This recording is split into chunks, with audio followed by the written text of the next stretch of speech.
Hi, this is Phil, and I'm here to tell you all about the Capes and Lunatics Patreon. Get early access to all of our interviews, including the monthly Chichester Chats with writer and comic book legend D.G. Chichester, new episodes of classic Capes and Lunatics shows, including The Quantum Zone, This, That, or the Third, and many, many more specials, all completely uncensored. Access starts for $3 a month, full video when you pledge $5 a month. Check out the link in our show notes, or go to patreon.com/CapesandLunatics. Hope to see you there. Hello, everyone, and welcome back to another month of the Chichester Chats. Me, Phil, it's Lilith, and of course, the man who makes it all possible, Mr. D.G. Chichester. At least make the title possible. Hello, guys.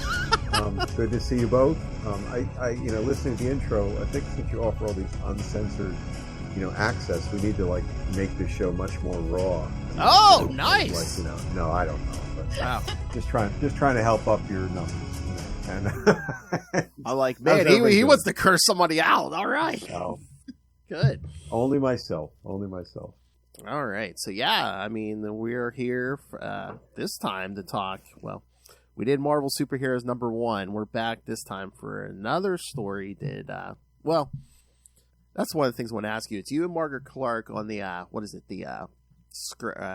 It's like the script, but someone else did the plot. Yeah, that's the crux of this whole discussion, I think. I don't know who wrote this. Reading, I would say this is the most. I've been down on myself for good reason. When we've discussed some things, where I've criticized the way I approach things, and I think that's all valid. This is probably the most soulless story you guys have sent me after. Oh! I think, in terms of, reading it.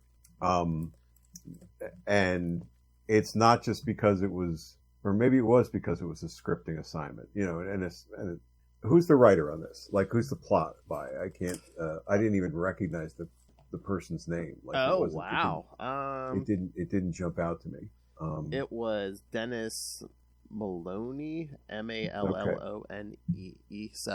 So when scripting assignments would come about, because the plotter, this was back especially in the day when Marvel was much more about doing the plot, and then the art was done, and then the script was done, which is a great way to work. Because then, as I've said before, you get surprised by what the art is. And Chuck Patton's the artist on this and did a phenomenal job. Mm-hmm. But Dennis Maloney would have written this plot, did write this plot, presumably, and then something happened in between, him writing it, Chuck illustrating it, and then getting to the script part.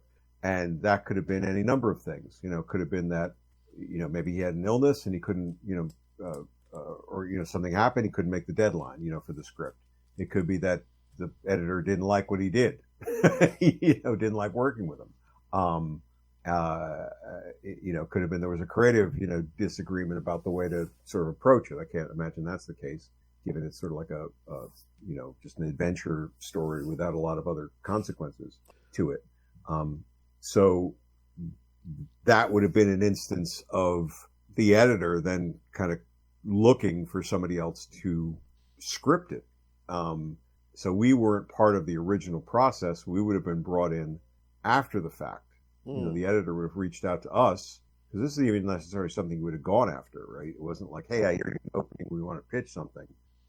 We must have had enough of a reputation, or at least familiarity, or somebody ran into us in the hall or something and said, hey, you guys got a few days to help me script this story. And so it's very much a workmanlike thing in this case, where, we're trying to probably help the editor out because he's under a crunch. Dennis, and I don't know Dennis, so I'm not dissing it, but couldn't make the deadline. Maybe had started on it and wasn't going to make the deadline. There's a number of different reasons why an editor would have then said somebody else should script this book, and then would have brought us in to do that. Hey, you two kids, come in here. You wrote the greatest West Coast Avengers issue of all time. Their greatest battle. Get in here. Exactly. That reputation was already obviously sort of lighting the world on fire. The greatest battle ever, and people wanted to get in while the getting was good. So so that's what I was going to say. So that was usually if they brought someone else in to do the script and stuff. So for some reason, maybe Dennis had personal things, maybe whatever. But so this story could have been sitting around for a while, or do you think they turned it around quick? They're like, let's get this in the issue too. Let's get It could have been both though. That's another reason. Like you just said, that could have been. It could not have been a regular workflow thing. It could have been the project had been sitting around. Maybe Dennis had plotted it, in September. Chuck illustrated it in March. Whatever. They decided to put it into production. Editor reaches out to Dennis. Says, "Hey, we got your story ready," and Dennis isn't around, isn't available, busy with other stuff. It doesn't have to necessarily be a linear situation. It's just that, hey, he can't do it. I don't want him to do it. Whatever, and then you reach out to somebody else to make the script happen. And I don't have any clue what that was. I don't recall it. I don't recall a hallway conversation. I don't recall anything about this. Like in that way. It was a very fresh read, very interesting. Read. I remembered the story. I remembered Chuck's artwork. But even this, it wouldn't even have been a case of working with Chuck on it, right? Because Dennis would have written the story, and then that would have been illustrated, irrespective of us. So when we saw it, it was penciled at least, and then it's sort of like showing up in front of us, kind of like here's a fresh project. The absolute first thing I ever wrote, uncredited, even though I was foolish and arrogant enough to ask for a credit, and Archie Goodwin told me no, was when was for the last issue of Epic Illustrated, right after I started at Epic Comics, and there was a little horror story in there. I believe it was Portuguese or Spanish language at least, and it had not been translated into English. Like there was a baseline translation, but it wasn't written in a sort of a dramatic fashion. So Archie asked me to turn it into something. Give the English words some drama to carry the story forward. So I did that, and again, that was sort of like an instance of here's the art, here's the story. You're kind of creating some words around it, but then in that case, you sort of knew what the words were. You knew what the intent of the story was. This could have been an instance, and I don't remember again. And we'll talk about the soullessness that I mentioned at the beginning, where I don't even know if we had the plot. We could have just been given the artwork and said, it's like karaoke, make it up. Sometimes you get the plot, and then you at least know what the plotter was intending. Or sometimes you get the art and you make it up. You're like, all that stuff about, the father and the lab and what they're trying to do. Maybe that was the story. Maybe we just made it up. Maybe that was never supposed to be the father. I don't know. Could have been anything. So is that the way it usually happens? Like if someone plots it and then someone else comes in to do the script, where it's like you don't talk to the guy who plotted it, or can it go either way? But it can go either way. It could have went either way. And sometimes I imagine there probably was a plot that we were given, but I don't think we engaged with Dennis on this. There's a comparison where, a number of years later, at Valiant or Acclaim, I think whoever was doing Bloodshot, Len Kaminsky had done 2 issues. I think he was the regular writer on Bloodshot, and again, for certain reasons, he couldn't script these 2 issues. And so I was asked to script the issues over Len's plot and the art that had been done. But I knew Len well, or wellish enough. So I called Len up and I was like, what were you trying to do here? What do you want me to do? Do you want me to set this up? So there's a much more engaged dialogue about, the back and forth or whatever. So there's some of that kind of going on.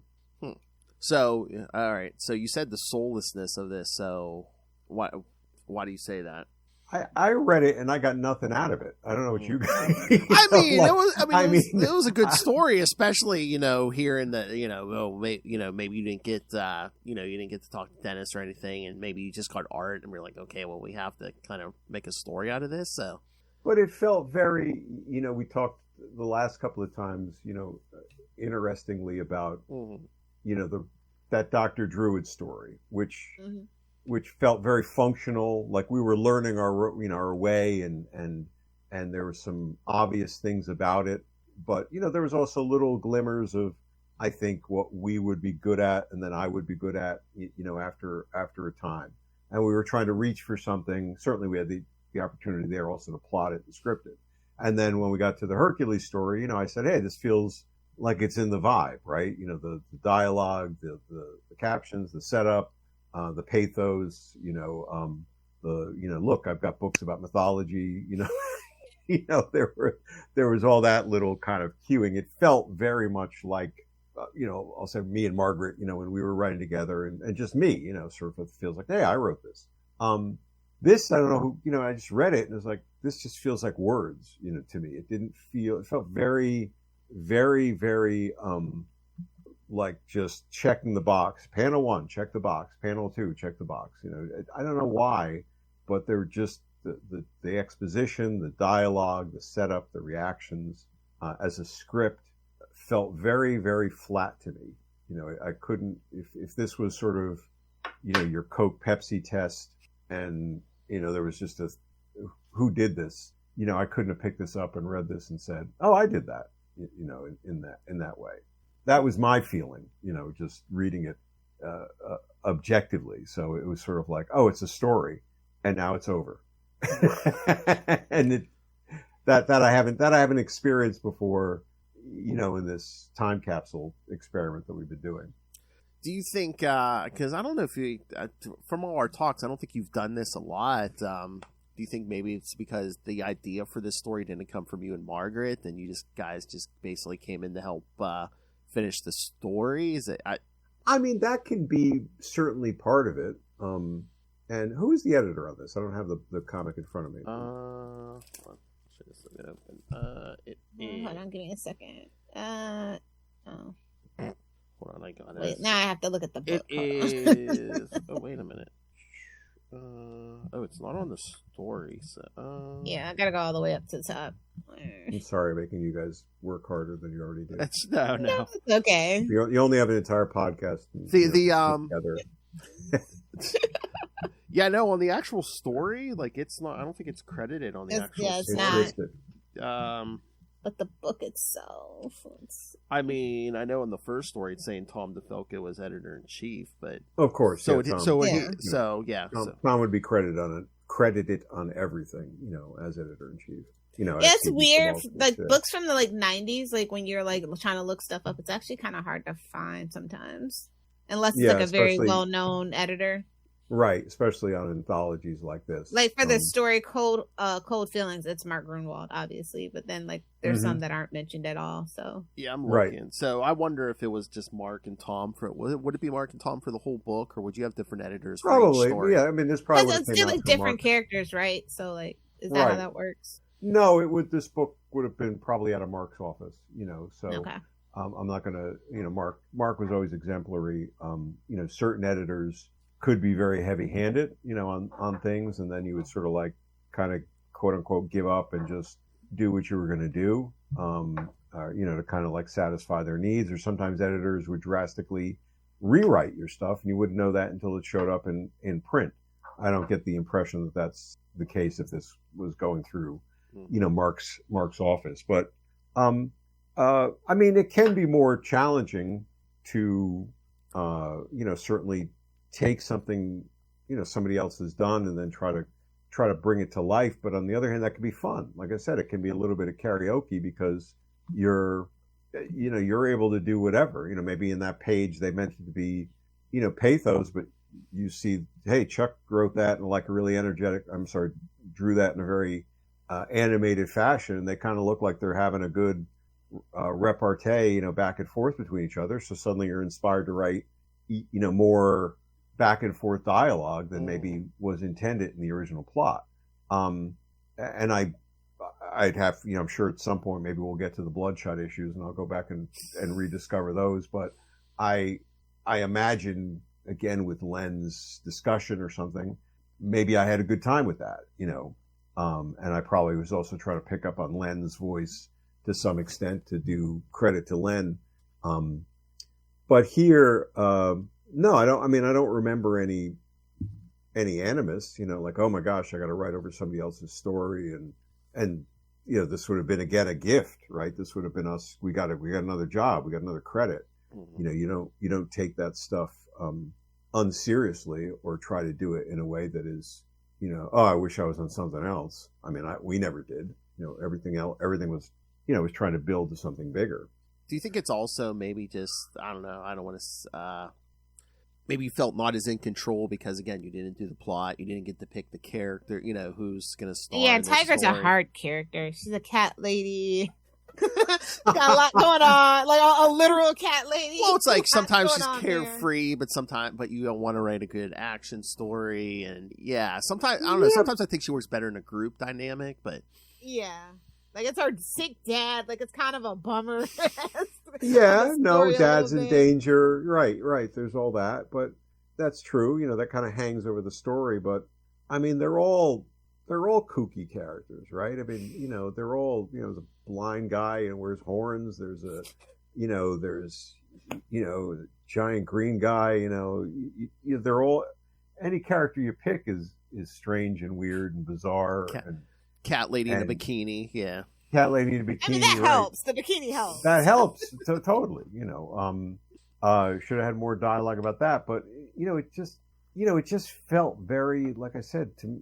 And you tell me what you think, because you've read enough of my stuff. God bless you, or God help you.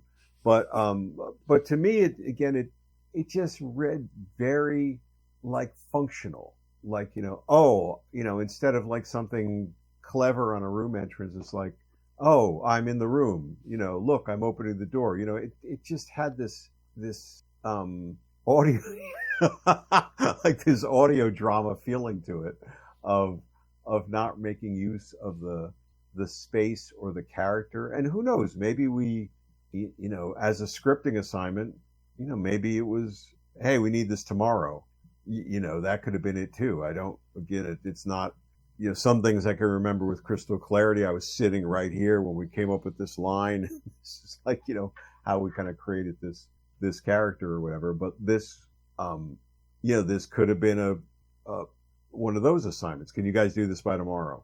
And it's like, yes, we can, and then you don't have much time to do that. But that's why I sort of say it just doesn't have that, like, to me at least, it doesn't have that feeling of, I don't know, like just verve or like, like a more interesting vibe that some of it suggests to me, like looking at the story and looking at the incidents now, and even taking the downer of the father and, mad scientists and going to steal your genetic construct and whatever. I'm like thinking to myself, well, I wasn't coming up with new lines, but I could say this could be better. I mean, it didn't immediately jump out at me as a D.G. Chichester, but again, I mean, there's a lot of cooks in the kitchen, and again, so you think it's possible they could have been like, oh, hey, we need this by tomorrow? That's a possibility. I mean, again, I imagine for these type of anthology books, and I know for a fact for these type of anthology books, you're gathering up stories, not necessarily saying that's going to be an issue 2, right? That Marvel Superheroes, whatever, is going to come out in April, but you're gathering lots of Marvel superhero stories for this. For all I know, some of these stories could have been done for solo Avengers and then never ran in solo Avengers, or something like that. There's a lot of speedball in this particular anthology. There is, isn't there? 3 too. I'm just like, is this actually secretly a speedball book? Yeah, right. It could have been a speedball special, which, as names from the 80s go, whatever. But it's like, is there a wink wink, or is there just like a what the fuck? There's your uncensored bit. And it's like, wait, no, he's in every issue of these. I'm looking and I'm like, no, Speedball's literally in every single one of these. Yeah, but does he except for 7? Or were they fascinated with Speedball because it was Steve Ditko though? Maybe, or they just suddenly realized they had a glut of Speedball stories and they had to get rid of them. But a story like that could be done in the drawer, not ready to run, and then they suddenly realize we've got a gap. This story's almost finished. We didn't get it scripted, right? We never moved on, and then say, can you do it over the weekend? And I don't know if that's the case. I mean, could be that. I could see that too, because I mean, it seems like this Tigra story is like a bigger page count than like your Hercules story, or even like some of the stories in this issue. So I wonder if maybe was it going to be like for a solo Avengers or something in an annual? That's the thing. After issue 7, it kind of turns into the Avengers show. So I don't know. It's so weird. Just like kind of like, okay, it started off as one thing, and they're like, well, that's not selling. Let's figure out something else. So I could see that where maybe this was supposed to be a whole issue of solo Avengers, and maybe that's the other thing. They're like, yeah, you guys need to like shrink the page count down. So, yeah, it's hard to fathom or hard to recollect. Again, the specifics of that. I just don't. I wish I could. I wish I could have that glimmer of like, wait, that's where that came from, or so and so ran into us in the hall and assigned that to us, or we went knocking and said, you guys got anything? Oh, I got this. Can you do it? But it does have that, the functional aspect of it does sort of have that kind of feeling of like a quote unquote rush job. Not that we wouldn't again do our best effort. It's not a bad story, or a bad script. It's not like nothing made me like cringe, like oh my god, just like kind of an out of body experience. Like vaguely, I remember this. Yeah, but just like again, it just sort of felt like like generic. Like it just like it could be anything in terms of. Whereas again, in comparison, the Hercules story, felt very on point to me. It's like, oh yeah, that's good. Good dialogue. Interesting bits. And irrespective of the plot, which obviously we came up with there, so we can insert the, more interesting things about mythology and such. But here it was just that feeling of like, oh, like I said, I'm opening the door. I'm punching you now. That's overstating it perhaps. I mean, I think it is the anthology thing, and probably was a time crunch, because I think Mark Waid's even going on record, like when they used to do Action Comics Weekly back in the late '80s. He's like, there are times they were like inking and coloring up until like the very last absolute second before they had to get it to the printer and stuff. He's like, it was such a pain in the ass and stuff. Oh yeah, I mean, there was always time crunches on things, and there were books that were colored overnight or over the weekend by 4 or 5 colorists in John Wellington's studio in Greenpoint, Brooklyn. Everyone just jamming on that. Anytime you see the very popular inker Manny Hands, is the whole bullpen, basically jamming on a book. And sometimes you take the assignment because it's the assignment. I mean, Strange Days, James Cameron produced a film from the 90s, like early like VR thing, right? Mystery, not a very good film, but I did that. I think it was a 48-page one shot. I did that in a weekend. The whole thing. From here's the screenplay on Friday. Can you have this for us on Monday? And so that was, and it's a shit comic. I mean, it's like pouring, way too much stuff into too tight a container without the time to kind of like really think it through and refine it. And then you've got whatever studio approvals and likeness things and whatever else. So that was jamming it all in. And I think I had to do the whole script and everything in that one. So that was nuts. And not a very good result as I recall, but. Talk about a guy who doesn't get credit. He's probably teamed up with Alan Smithy the whole weekend, and poor Alan never got any credit. Alan had, one good run, and he did a great job on it. Let's give Alan, I know he's still in the Bahamas living off those residuals. I mean, yeah.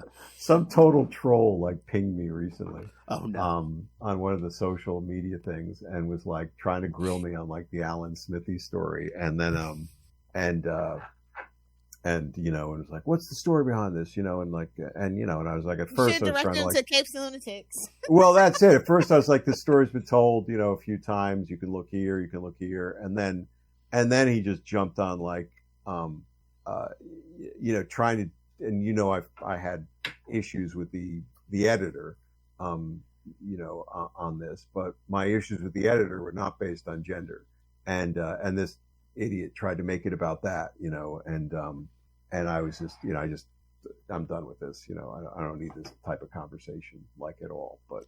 Oh, let me at the troll. I want to pull like a Deadpool on him and be like, bitch, do you think that's what I do? Yeah, exactly. Exactly. I said, Alan, go look up Alan. He's like in the Cayman Islands these days, I think. Let me and Lilith did it. Let me and Lilith talk to this man. Yeah, I know. Yeah.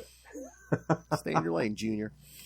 So, are there other anthologies, like obviously outside of like this one and like Hellraiser? Like I think Hellraiser you had a lot more fun. Obviously, he had a little more control, had a little more in. But yeah, do you like anthologies? Do you think that gives you create like it's a creative puzzle sometimes that can be enriching? Well, yeah. I mean, I think if you're putting the whole anthology together, yeah, you get a lot of creative things. I mean, this would have been a story. This is a good adventure, and I didn't have a bad feeling. I mean, this doesn't live in my my mental history as like, oh, this was a bad experience. And again, even reading it, it wasn't, oh, this is a ton of suckage, right? I can and have, picked up comics that are like, this is fucking awful. And, even recently, I think we were talking about like some horror anthology I picked up, that a newer horror anthology. And it's just like, all of them were just like, this is just bad stuff. I mean, sorry guys. But if you're doing an anthology around a theme and you're part of that could be a lot of fun, right? You're all hitting variations on like a werewolf theme or something, or you're all hitting variations on, taking some kind of ancient myths and making them modern day, or something like that, or everything is around the theme of betrayal, or whatever it might be. Yeah, that could be a lot of fun. But when you're doing an anthology as a singular person, and brought into it, you don't necessarily have a lot of interaction with the other teams that are working on it. You might, there might be a thing where there's almost like a baton pass, like somebody's ending one story somewhere and then your story is going to be number 2 in the anthology and you've got to pick up on something there. That's a kind of an interesting construct. The Hellraiser storyline that, we try to do to kind of give the book a bit more continuity, which was the Devil's Brigade,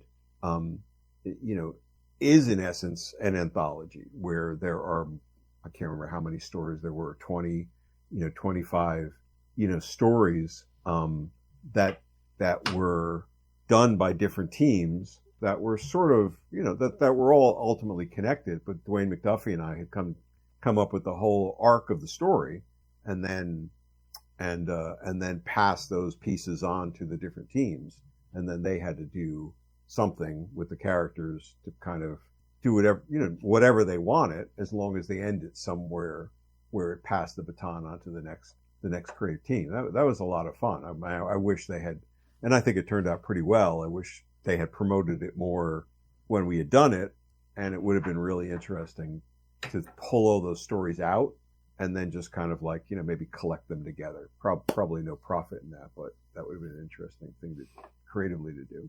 And just reading this issue, I mean, again, I was gonna say, yeah, is there something different you would have done with this one? Like any tweaks you like stood out to you when you're rereading it? I would have rewritten the whole thing. I mean, we could go page by page. I could probably rewrite it in real time right now. And like, would you have thrown out the script completely, or would you have kept something with the father and just added more pathos to it? There's not a no. I didn't mind the pathos at the end. I don't mind the father is like the idea of like a motivating thing. It's a little maudlin. It's a little like, I'm not going to say, Lifetime television, or whatever, but, although I just did, but, no, with the construct of the story, I would just throw the whole script out. Like, there's nothing about this script that struck me as like, oh, that's a good turn, or that's a good word. Nothing that, again, stuck out to me as like, that's really like, rank. But nothing felt like it carried energy. And so if this was a blank slate and I was given the plot points of the mad scientist and the genetic stuff and dad's sick and whatever else is going on here, I could take a few hours and I could, even go on some accelerated deadline and probably do a better job with that. Obviously, hopefully, I have more skills now to be able to do something like that.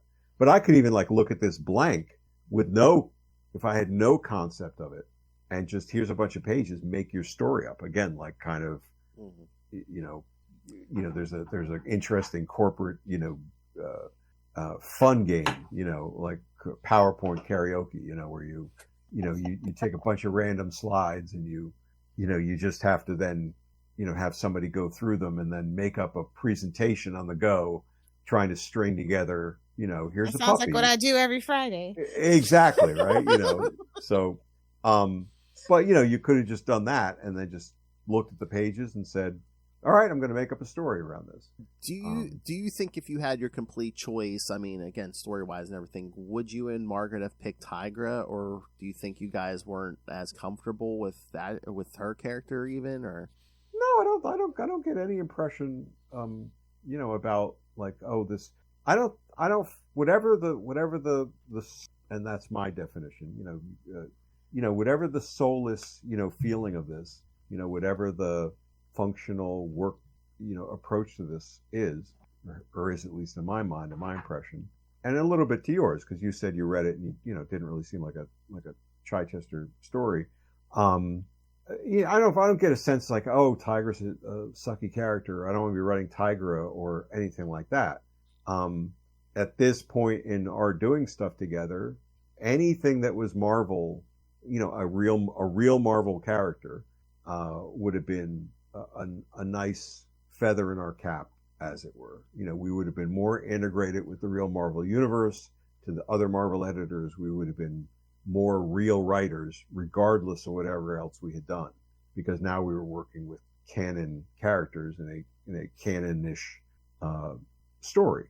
Mm-hmm. So it's again, it's just that feeling of sort of flatness, which surprises me, because that didn't feel to me like normally what we would be doing, and so maybe, I'm not trying to make excuses for it, but maybe it was a time constraint thing. That I could sort of understand. So roughly, what number of the story at Marvel was this exactly? Do you remember, like, in the rough range? No, I don't. I mean, would this have come? I mean, sequentially, obviously, it sort of comes after the Hercules one, I guess, right? But right. But I don't know if we had done it, out of range. But Druid was very early, right? Druid was probably one of the first things, that wasn't an intellectual property thing like Defenders of the Earth or Thundercats or trying to get in through one of those things. Justice was very early, as well, the New Universe title. So, but there's a lot of good things in Justice. There are good things in Druid. So that's what sort of surprised me about this. And I had been on a podcast with Chuck Patton a few months ago, and surprisingly, he had reminded me, we had worked together on that story. I was like, I'm sorry, I didn't remember it immediately. But then when it flashed in my mind, my first impression was, Chuck made that look really good. But I sort of like said, I sort of remember the energy of that story. It's probably really good. I should go back and track it down. But in now reading it, for whatever reason, it just feels super flat to me, because nothing can be anything if you don't put the word super as a qualifier in front of it these days. Yeah, so I don't diss Tigra. I don't look at that as a sort of and we would never have done that. We would never Right. have approached something as like, oh shit, we got to work on this character, really. Well, not even like that, but like some characters have more of a quote unquote Bible to go by, and some don't as well. Yeah, true. But as you said, cat girl in a bikini. That's not a bad. Not a bad way to start it off. I mean, there's nothing, there's no downside, to that. She got good moves, she got, fierce powers. You could play up the feral qualities, more, maybe there's a struggle between the cat side and the human side. Like there's none of that, right? Yeah. There's none of nothing against the character. No, I just meant, I think with anything, with anyone, even it's just the more things you're given, the less chance you have for your creative juices to flow. Where it's like, okay, here's the character, here's the art already. Before you even got involved, you said the story is already being drawn and stuff. So it's just there's less and less chance for you and Margaret to put your own creative stamp on it. I think it's just maybe, but I think that since so much of not so much of your story, but certainly 51% or more of your story comes out to the reader through the dialogue and through the captions, and I think we were getting pretty good at that, or we're pretty good at that, with a certain level, and I just don't feel that it was on the game, for whatever the reason was, and I did this movie adaptation for the Fievel Goes West, the little mouse I love cartoon. Fievel. I love Fievel too. And so there we had a little more time and we had a little more breathing room than that Strange Days one. They actually did like 3 issues of this comic, and then they collected it into an all-in-one format as well. And so there, you've got the script, you've got the screenplay, you've got to follow that. And that was a Spielberg production, so there was certainly some higher level approval things kind of going on. And I had a ball with that. I mean, that I was doing at that point. I was solo writing on that, but this doesn't matter that I was writing with Margaret on this. But that I had a ball with. I mean, I there was lines I could pick up, there was lines I could build around, and I'll hold that up almost against anything. Any good Hellraiser story up against Fievel Goes West.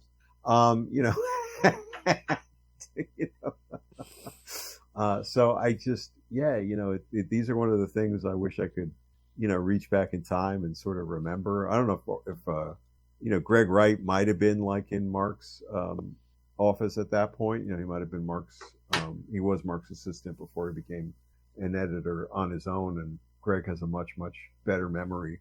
He might have assigned this, to us. He might have a better memory of like, where did this come from? Why did I do it that way? But, if I'm going to time capsule things, there's probably better use of everyone's time. Let's put this on the list. Let's put this on the list. One day we're going to talk to Greg Wright and we're going to ask him. Yeah, exactly. Like go down the list of like, where did this come from? What's that about? You know what? I was going to say, reading this issue, who I would love to see you do a story on, whether it's a short story, a mini series, or even like an ongoing run or something. From this issue, I mean, Iron Man. I mean, your love of tech and stuff. I would love to see your take on Iron Man. Yeah, Iron Man would have been a fun one. I mean, I've used him in little bits and pieces. Obviously, in Black Armor recently, he got his 2-page. It's not armor. Exactly. Everything that the entire 4 issues was written just to get to those 2 pages, and I think I used him, 1 or 2 other times. And then I did these cyber comics. I don't know if you guys have ever seen these. But these were these crudely animated digital comics that Marvel did in the early days of the interwebs. And there was a fun little Cap Iron Man story, where I got to write him more directly. We got to hunt that down. I had fun with that. And but he's was that the thing you guys did for AOL? Yeah. Okay, yeah, I vaguely like, remember that. If you didn't have AIM, you weren't really a 90s kid. Sorry to break No. If you didn't have your floppy and then your CDs. Exactly. Sorry, MSN Messenger kids. I hate to break it to you. If you didn't get the internet in the mail, yeah, you were exactly around in the 90s. My internet came in the mail. I'm on the internet. I'm on AOL. Remember when AOL bought Time Warner? It was like, oh my god. Oh yeah. It's like, oh, the world's changing. Yeah, not so much. But they were released through there. Marvelzone.com. It's all coming back to me actually. Yep. They were called Cyber Comics, and I did Lilith help me. I did about five or six of them, and which are worth an exploration on their own. I actually like all of those. I think those are all like a ton of fun. I love that. I'd love to see those. Shockwave. Oh, because we don't use Flash on the internet anymore. Like kids today, they don't know. Listen, no. I've been chronically online basically since 1997. One of the best lines I heard at the South by Southwest technology marketing conference. I used to go to when I was more full corporate. And there was this sad guy doing a presentation. He was like, "Yes, our studio, used to be the premier Flash development company when that meant something." And for listeners, Flash and Shockwave were like basically kind of like powered the internet. Yeah, they were like power. Yeah, they were programming animation protocols, interfaces, and to make stuff happen. I had to grab all those, Lilith, and turn them into crude videos because I was realizing, those programs are no longer lost media. Yeah, and that's what happens, right? None of those things were being supported anymore. The programs weren't being supported, and then if you update your operating system or update your computer, which at some point you sort of have to, then it won't run anymore. So I got to the point where I had the original files from the developer. He had been good enough to send them to me because I knew how to run Director. I knew how to run Flash, some of the programs that were used to build those. And so I was kind of, seeing what he had done, and I wanted the originals in case I wanted to run them on my own from a promotional point of view. But I ended up just having to turn them into these crude videos to sort of just preserve them. And at one point, Marvel reached out to me. Is like, do you have these? And it's like, I have for $1 million. Yeah, pretty much. I offered to kind of let's talk, and I never heard back from them. That's so interesting. You Phil, we have to find them. I was gonna say, find these for me, please. Will you say Cap and Iron Man? Yeah, I need to see this. I'll send you the links. Yes. There was a Cap Iron Man. There was a great Nick Fury. There was a great Daredevil one. There was a Spider-Man one. There was an X-Men. The Spider-Man ones are, I'm pretty sure, the ones most of them. Oh, please, yes, if you can. And then there was a Blade one, which came out for the movie, which you could just use that Blade one for a Blade movie, because I still don't understand how they can't get a Blade movie. But anyway, it's cursed. Wesley Snipes cursed it. It's like the professor of the dark position. I will pay money now for the Wesley Snipes. I think the line is prophetic in the movie. Yes. There's only one Blade. There's only ever going to be one Blade. It's like I don't care about Ryan's direct to camera eye roll. I think we just need a Wesley Blade movie, and let that kickstart everything. Was that them telling the audience, "Oh yeah, that new one, that's what happened. That the Mahershala Ali, that's what happened." Well, he was older, and it's like, if we're gonna do Old Man Blade, Wesley Snipes 62 and in still great shape. So what the hell? Mahershala, I would have loved to see what he was gonna do with it, but yeah, Wesley is Blade. Forget it. Just get Blade going. Maybe Blade becomes like a thing, maybe. But Blade, it's also I put it to people this way. It took how long to actually get a Flash movie? I literally know there were over 20 drafts since the 90s of a Flash movie. So things happen. Things get stuck in developmental hell because people can't see the vision. So. Right. And look what we end up with. The second script was the best with Brian Reynolds attached as Barry Allen, but I'm not going to talk about that. Oh, really? Wow. Yeah. Yeah. That would have been pretty cool. Yeah, she said instead of that Ryan Reynolds Green Lantern, now it's supposed to be a Flash That's movie. what's supposed to be the Flash movie, yeah. And then they wanted to hold off and do something else. So Okay, yeah, because the Flash. I hope someone got fired for that. Well, I think Ryan's turned out in the right place. I don't think he's crying. He had to be. I feel like everybody is where they're supposed to be. Like you have to do certain things, and you'll get to where you need to be, where you're supposed to be eventually. It's just part of that journey. That's all. Yeah, that's true. There's a lot of truth to that. So on that note. On that note, I will send you the. Yes, please. Yeah, we'll do that for future. Send you the link. Phil has a Christmas miracle for you, by the way. Next month's episode. I feel like I let you down this month. Next month, I believe you will be very happy with next month. These are time capsules. You got to find them. So yeah. All right. One of two things will make me happy. Let's see which one you pull up for Christmas. Oh, I don't know if you see this. All right. Well, we're gonna have not one but two special guests next time, because we are going to do the 90s crossover for Love Nor Money from Terror, Silver Sable, and the Wild Pack, and Cage. So you're going to pack all that into one. Wow. Well, we're going to have special guests join us, Greg Wright and Marcus McLaurin. So, oh my God. Well, Merry Christmas. That is. It's sort of like the island of misfit toys. It's great. I'm the little bird that can't fly. I almost could have contained myself when you're like, yeah, we should ask Greg Wright about that. I'm like, oh yeah, we can ask him next month. We did. Yes, we did. That's awesome. We're gonna get all the real scoop on DG Chichester next month because his buddy Greg Wright's gonna be here. Then ask Greg about Tigra. Maybe he remembers. Oh my God. We'll go off on like a whole other thing. Well, Greg will have much to say about Priapus and all of that strange. That story was a ball. I mean, that was 6 issues across 3 series. Yeah. We had such a great time with that, working together and setting up the baton passes and everything. No, that is indeed a Christmas miracle and a Christmas gift. But sir, I mean, this show is the easiest to book because the minute I mention your name, everyone's like, "Oh, I'm in. Yeah, I'm in. Just name the time and place."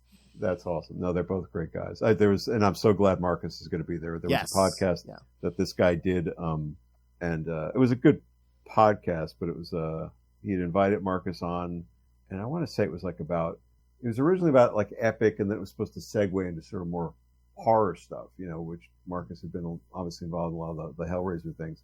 But the podcast guy who was running the podcast was sort of getting progressively more wasted as the show was going on.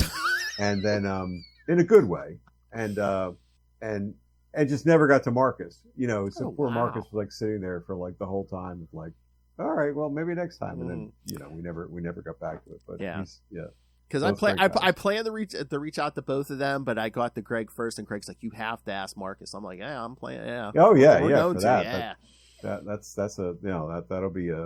That'll be fun to kind of go back in and we can actually get a Gregory Wright drop because we also every time we mention him, we always go friend of a friend of the podcast. So now we can finally get one of the drops for Gregory. It's so exciting. I can't wait to see what you three have to talk about. It's going to be such a good conversation. The biggest Chichester Chats ever. Exactly. Yes. First thing at the seams. I thought you were going to go with for Christmas. I thought you were going to pull up the Terror Inc. Christmas issue or go down the totally inappropriate road of the Hellraiser Christmas special. Oh, we have to save those for next year. There's always next year, my friend. There's always, there's Christmas always. It's always Christmas time somewhere. So. But yeah, send the link to that cyber stuff. We'll have to do that for a future. Yeah. Those are all fun. The videos, like I said, are relatively crude. I mean, the animations were crude to begin with, but to capture them, I had to make some compromises. But you get the gist of the story, so. Which actually kind of, like I said, they're fun. Anyway, we explored many good places, if not necessarily Tigra. Sorry, Tigra, but no disservice to you. Again, next time will be a lot better. Your friends will be here. We'll talk in terror. Yes. All good drops. Yeah, there's a lot of that's going to be fun to go back and spend some time with that story and him in that context. Awesome. Good stuff, guys. Yes. Again, as always, thank you, sir, for sharing your time. And it's been a ball. And happy Thanksgiving to both of you. Oh, if you get together with whoever you're going to get together with, and enjoy the day and find some good things to give thanks for and be grateful for. Yes, you too, sir. Absolutely. Thank you. All right, folks, enjoy your Saturday. It is Saturday, right? Yes. Okay. Who's Gotta this check. guy, Little Hellfire? Now who's wasted? The day's barely begun.